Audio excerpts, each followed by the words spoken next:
All right, our next speaker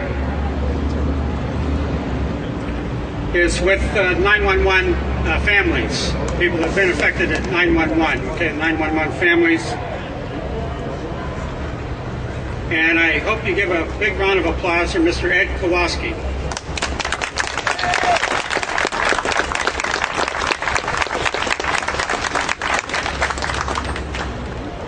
Thank you for coming. As John said, my name is Ed Kowalski. I'm a director for the 9/11 Families for a Secure America. I joined this organization about a year or so ago after my niece, Elizabeth Butler, 17 years old, 1 week away from her high school graduation, was raped and murdered by an illegal alien, Ariel Menendez, in New York State, who had prior felony convictions.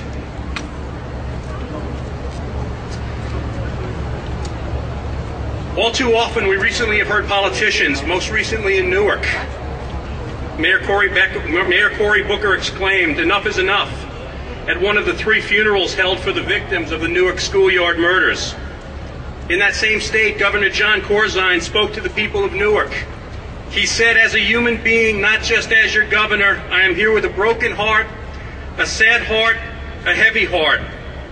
These children deserved better." We have since come to find out that one of the suspects in the Newark shooting is an illegal alien who could have been detained by federal immigration authorities after he was arrested 3 times on criminal charges and previously indicted by grand juries in the state of New Jersey twice before he committed these acts.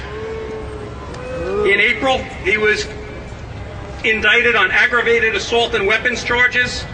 In July, on 31 counts, which included aggravated sexual assault of a child under the age 13. Ridiculous. It is misleading to say that this murderer slipped through the cracks in the system. He walked through open doors, doors that were held open by people who were elected to protect us. That's right.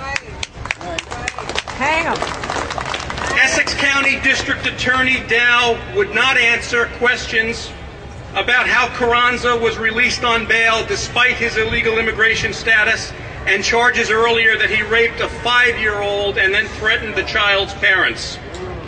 The assistant prosecutor in the murder case, now Thomas McTeague, said, quote, "Our focus is not and has never been his illegal immigration status."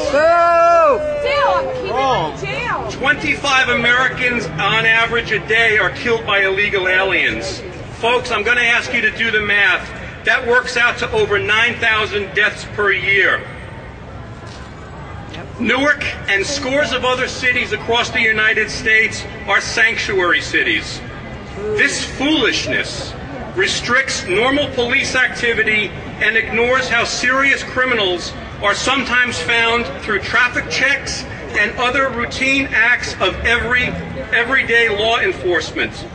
The so-called sanctuary city policies of Newark, New Haven, Los Angeles, Houston, Hazleton, Pennsylvania have now become life and death issues.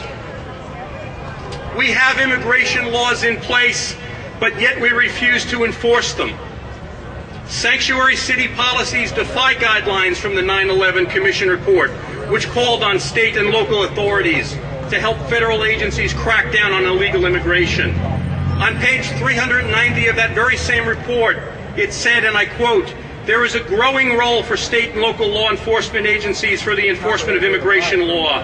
They need more training and work with federal agencies so that they can cooperate more effectively with those federal authorities in identifying terrorist suspects and criminal illegal aliens." Yes. The four Newark, New Jersey victims, Natasha Ariel, 19 years old, Terrence Ariel, 18 years old, Iofemi Hightower, age 20, and Dashawn Harvey, 20, now join an ever-growing list of American citizens whose lives have either been forever changed or ended at the hands of illegal aliens. That list includes Mary Nagel, a wife and mother of two, raped and murdered by an illegal alien in New York who came to her home to do work around her house. Norfolk, Virginia police officer Sheila Herring, who was shot by a illegal alien as she responded to a disturbance.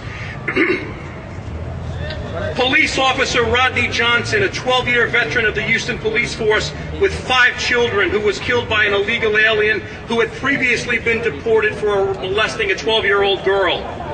Jenny Garcia of Austin, Texas, was stabbed to death by a 20-year-old ex-boyfriend who was here illegally. Kimberly Hope was killed by an illegal alien in Delaware who wanted her car. Vanessa Horowitz, a single mother, 23 years old, kidnapped, raped, and brutally murdered by an illegal alien from Guatemala. Recently, Danny Countryman, a 15-year-old girl killed in Oregon by 2 suspects, one of which had disclosed to officials that he was not a U.S. citizen after pleading guilty to drunken driving charges 9 months ago. And my daughter's first cousin, Elizabeth Butler, raped, strangled, and stabbed to death by an illegal alien, Ariel Menendez, in June of 2005. For those of you who haven't figured it out yet, the entire illegal immigration crisis we suffer is due 100% from failure to enforce existing law. Right. No longer can any political candidate be silent on this issue. So those of you who are running for re-election or running against incumbents, be forewarned that silence on this issue is as good as being for amnesty and for granting of rights to illegal immigrants. That's right. No more. Government at all levels must make the prosecution and deportation of law-breaking illegal aliens a top priority. This includes drunk driving as well as theft, rape, and murder. All foreign prisoners eligible for deportation must be shipped home at the end of their sentences, not released onto American streets to commit further crimes on innocent citizens. The common excuse that these dangerous criminals fell through the cracks is not acceptable when our fellow citizens are being killed, raped, and otherwise harmed by these invaders. These politicians must be held accountable when lives and families are destroyed by illegal aliens who go on to commit other crimes. Thank you for your attention. Thank you for your time. God bless America.